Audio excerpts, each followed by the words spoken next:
Now, for something slightly different, we're going to have a chat about the Ryan McBride Foundation. I'm delighted to say that Gareth McCay is with us, who's a founding member of the foundation. Gareth, how are you getting on? Not so bad, Will. How are you? Yeah, I'm good. I mean, tell us about what's happened here, because you guys have got an upcoming massive fundraiser, and it's not just something that's like an annual fundraiser or something that you've got planned.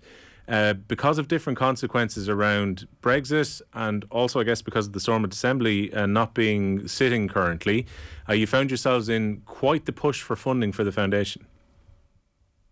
Yes, we do. When we originally set up the foundation after Ryan passed away, it was set up using a lot of funds from various League of Ireland fans and a number of people from kind of across the world really who donated into a fund.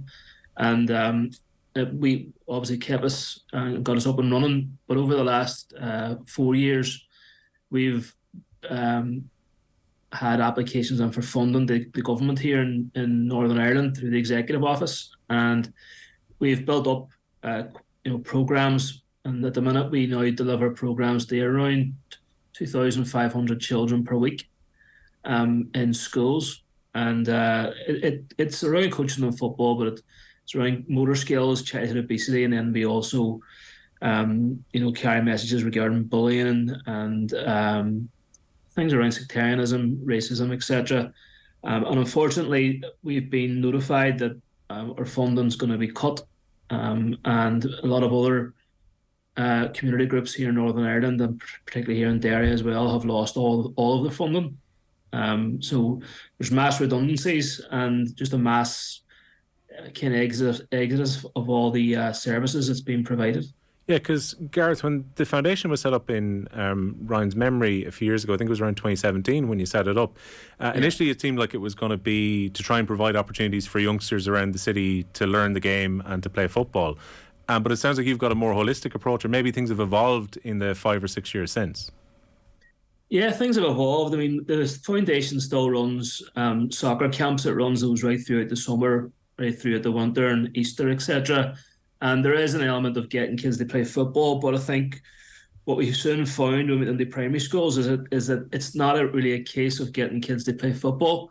It's a case of getting them to move at all and basic coordination skills, because a lot of them spend a lot of time on social media or on Xboxes and all the rest. And you can see it yourself if you go in the streets these days, where you might have played football years ago. You go there now and there's no one playing football anymore. They're all at home playing FIFA. So we found that we had to take a different approach to this. We had to actually just start getting them moving, getting them active. And the foundation's grown. We've 6 or 7 staff that work now with us, full time. And yeah, I suppose it just became much bigger than it was ever really planned to be. But I think Ryan's name carried so much weight, and the kind of idea behind the foundation kind of grabbed people's attention. And we've had just a lot of good people involved with it, and it has grown in a number of different kind of areas. So the foundation is just there to try and help young people in Derry, whatever way that may be. And the staff and the coaches who are going in currently, by the sounds of it, particularly where this has got an emphasis around the primary schools, were you maybe supporting schools who wouldn't have had those coaches or maybe people in place to work with the kids beforehand? Yeah, there was really no one doing the type of thing that the foundation now does. And we went in, because we thought we could help in some of the local areas. And we've also had there's another aspect of it as well, that we've got some really experienced coaches, but some of the coaches that we have been brought in apprenticeships. So they're maybe 16, 17, 18 and come out of school, maybe no qualifications, and that route's not going to work for them. So they've come in to work with us as young coaches, and it's given them a start in the game. It's given them some basic coaching. We get them badges, we get their coaching badges and all their safeguarding and child protection qualifications. So it means that someone could maybe earn, well, they're obviously earning a wage with us, but in the next 4, 5, 6, 7 years, they can earn money coaching, earn money, refereeing small-sided games, all the rest of it. So, as you said earlier, it's a holistic approach. The foundation's kind of, we're not kind of blinkered down to one alleyway. We're looking to help young kids at, from age. We have a little kickers on from age 3 to 5 on a Saturday morning, with primary schools, and then we work with players that are a bit older in our camps, and then we're helping young guys leaving school as an access way in the coaching. So there's just a number of different aspects, and we're not closed off to anything, if you know what I mean. Yeah. So explain to me then, you've got the momentum of the foundation being set up at the start, and the fundraising around that, and crucially the state funding that was coming in. Everything is building along. And then what happens that's made the funding so difficult right now, where you guys feel like you're on the brink of going to the wall? Well, one of the issues is that with the funds that you receive from the likes of the executive office and the funders, essentially what you have to do is you will run the project for 12 months, but you'll run it for 3 months, and then you claim back your costs from the previous 3 months.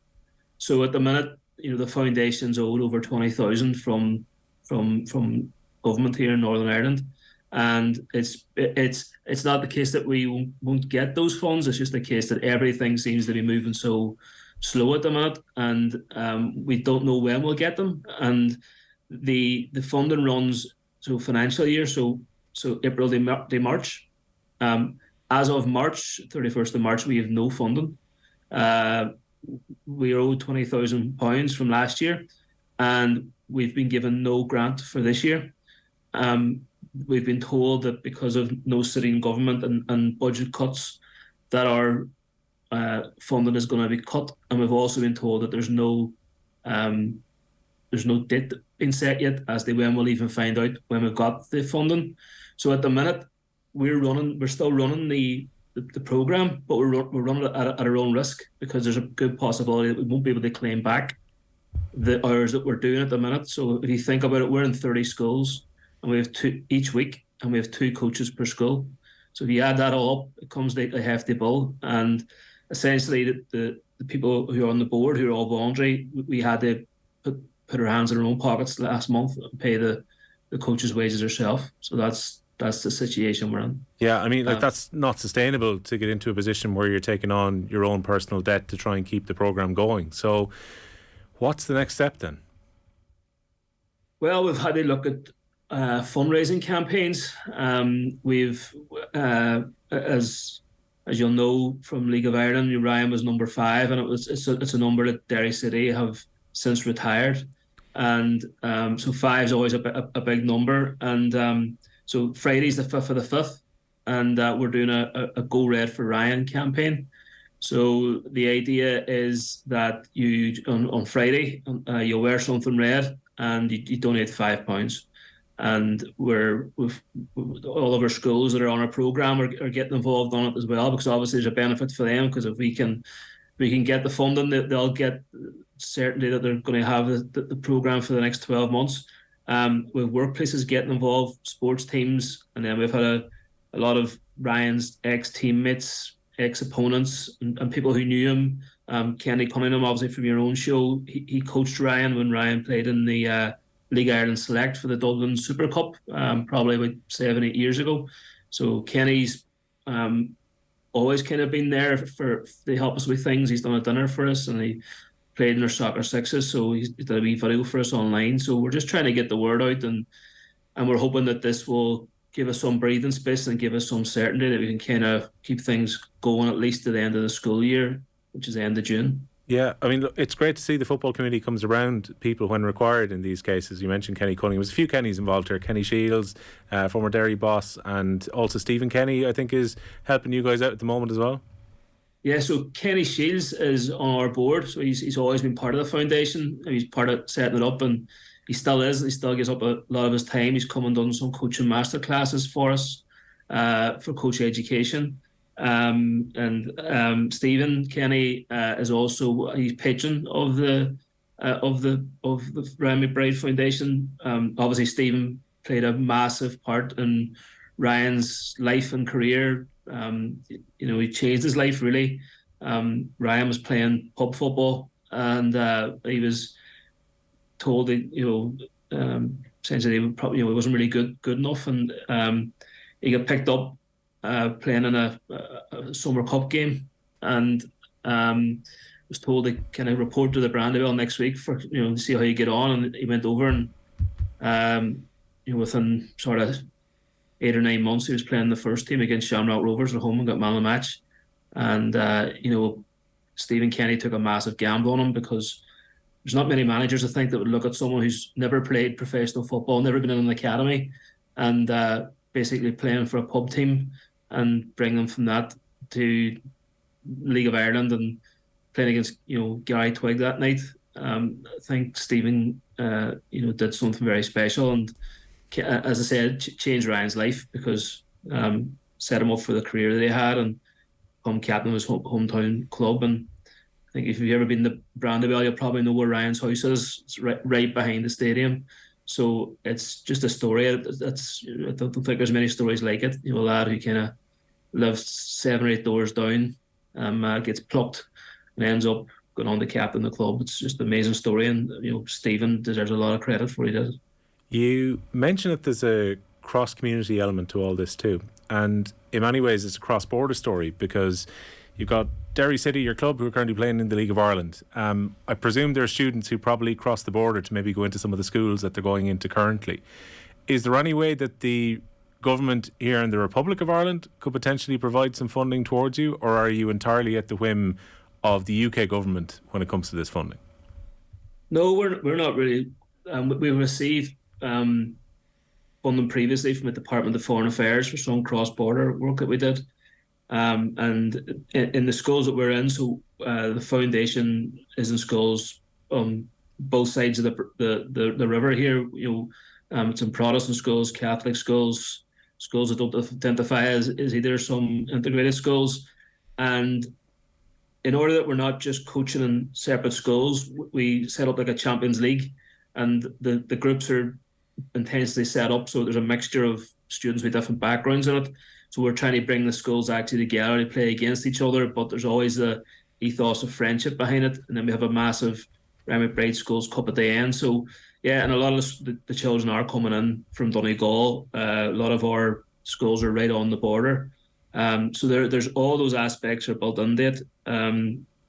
So yeah, it's say we've kind of thought about all those type of things of trying to use peace and reconciliation, etc. And there is a fund now, I think, that's been set up, and we've been sort of directed towards that. And it is a fund that's been set up, I understand, by the Irish government, and it is open for groups in Northern Ireland to apply as long as there's a cross-border element to it.